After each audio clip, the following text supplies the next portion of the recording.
Hi everybody, my name is Peter and you're tuning back into the Elephant Sound Machine, and I thought we could try something a little bit different today. So way back in middle school, I used to sort of do these writing exercises where I would lay down on my couch, play the ukulele, play like four random chords on it, and sort of sing anything over it. It'd be random words, random noises, phrases, and I would sort of do that in the hopes that I would get out a lyric or something and maybe expand that into a whole song. So, sort of to get the creative juices flowing. And I thought I could try to do that here in the channel, not lay down on the couch. I don't think that'd be very interesting. But I thought I could sort of take little inspirations I've had or little ideas that I've had and try to expand them on camera for you guys so you can sort of see what my creative process is. We're going to jump around between what I actually work on with these episodes. Sometimes it might be a chorus, sometimes it might be a verse, other times it might be a full song that we're exploring. But for right now, I want to sort of look at the bridge section to a song I wrote called Tina Tambourine and the Railroad Scheme. It's a song that I posted on my YouTube channel. You can go watch it if you haven't watched it already. I'll try to find some way to, make it easier to get there. But if you have, there is a section after the bridge that's sort of just me strumming the guitar without any vocals. And I sort of wanted to put something there to sort of keep people's attention, keep the energy going. I didn't want it to just be just the guitar, dead space over a guitar. So I thought we could look at and work on writing a instrumental melody line that can go there. And I'm going to explain how I sort of approach something like that, so it's going to be mainly talking. So whenever I'm thinking about adding in another instrument to one of my songs, whether it's for a small bridge section like this, or whether this instrument will have a larger role in the song, my immediate reaction is to look towards some of the brass instruments. I absolutely love the sound that brass instruments create, and that's largely because my favorite band, Neutral Milk Hotel, utilizes that sound and those instruments a lot in their music, and they have imprinted on me definitely. So I always try to add in those instruments where I feel like they would work the best. And I feel like this bridge section would work well with like a horn melody going along with the guitar. And usually I would mess around for a while in my DAW, just messing with all the brass instruments that are available to me until I found something that sort of clicked. But I already have some experience working with some brass instruments before. When I was in college, my roommate Orlando actually gave me the opportunity for him to mix, master, and produce some songs that I'd written then. And we sort of used that to experiment with a lot of different instruments and a lot of different sounds. We had some people come in to help us with that who played those instruments. And one of the ideas we had was for a guitar part, a bridged guitar part that had nothing else going on, similar to what we have now. We had a trumpet player play a horn melody over it. And this is sort of what we ended up with after experimenting with a few different ways to produce that sound.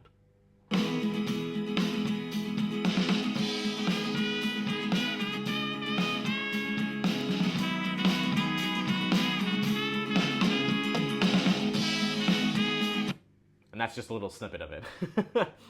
But yeah, as you heard, there's just a small trumpet part playing over this guitar thing. And there's other things going on in that song as well. But for this, we're just focusing on the horn.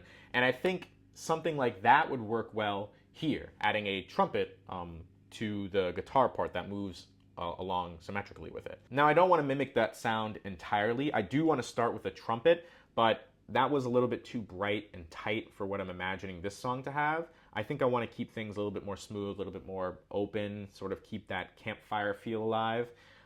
So I already picked out a trumpet on the DAW that I use, which is Logic, by the way. This is in the studio horn section. Studio Trumpet 3 sort of best simulates that sound that I'm looking for. Yeah.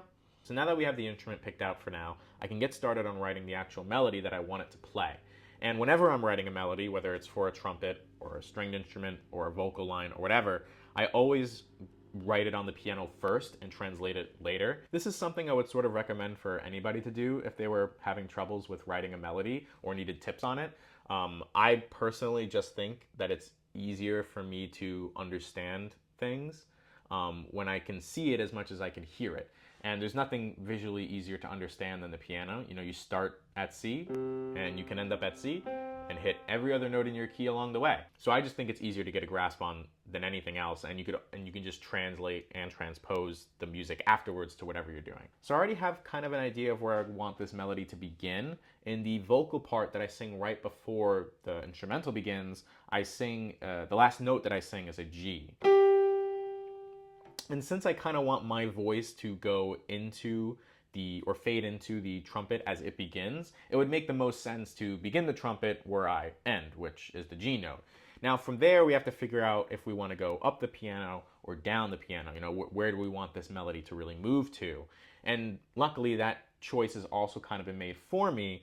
The vocal line that I sing sort of moves down the piano, so it would be complementary for the horn to move up and sort of go in that direction. After that, we can sort of look towards our guitar part to see where the melody should or could move from there.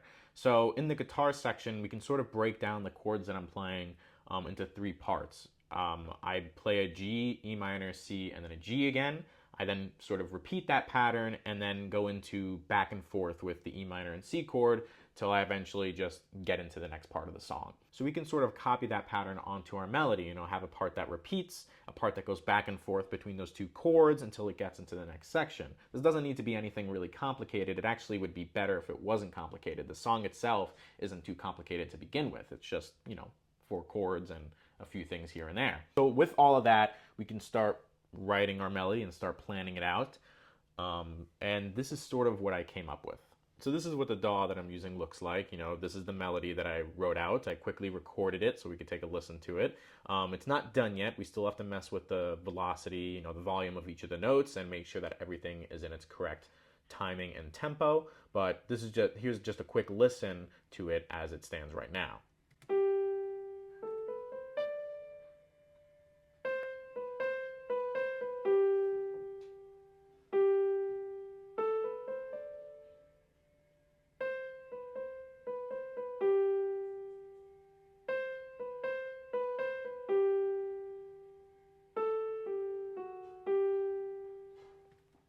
Now this is the part where we sort of mess with it, make sure the notes are in the correct time signature and make sure they hold the tempo correctly, as well as make sure there's no notes that are too quiet or too loud, and then we can get it ready to transfer over to the trumpet section.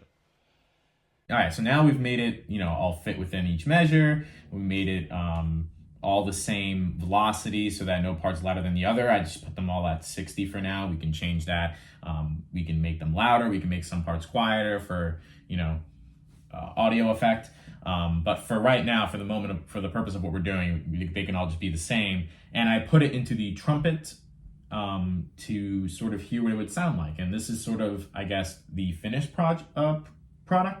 It's definitely not going to be the end all be all. We want, an actual trumpet player to play this. We want some of that nice vibrato. We'll get some more smoother transitions between the notes. These are all just on a MIDI piano, so they sound very individual. But here it is in a general nutshell of an idea.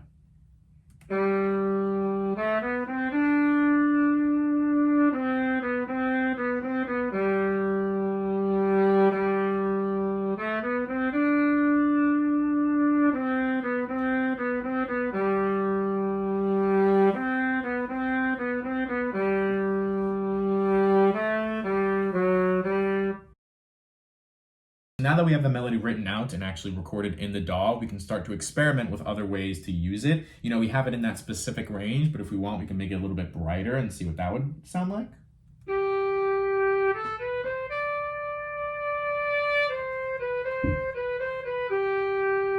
That sounds okay too. I don't want to make it too bright because I don't want it to pierce through the rest of what's going on.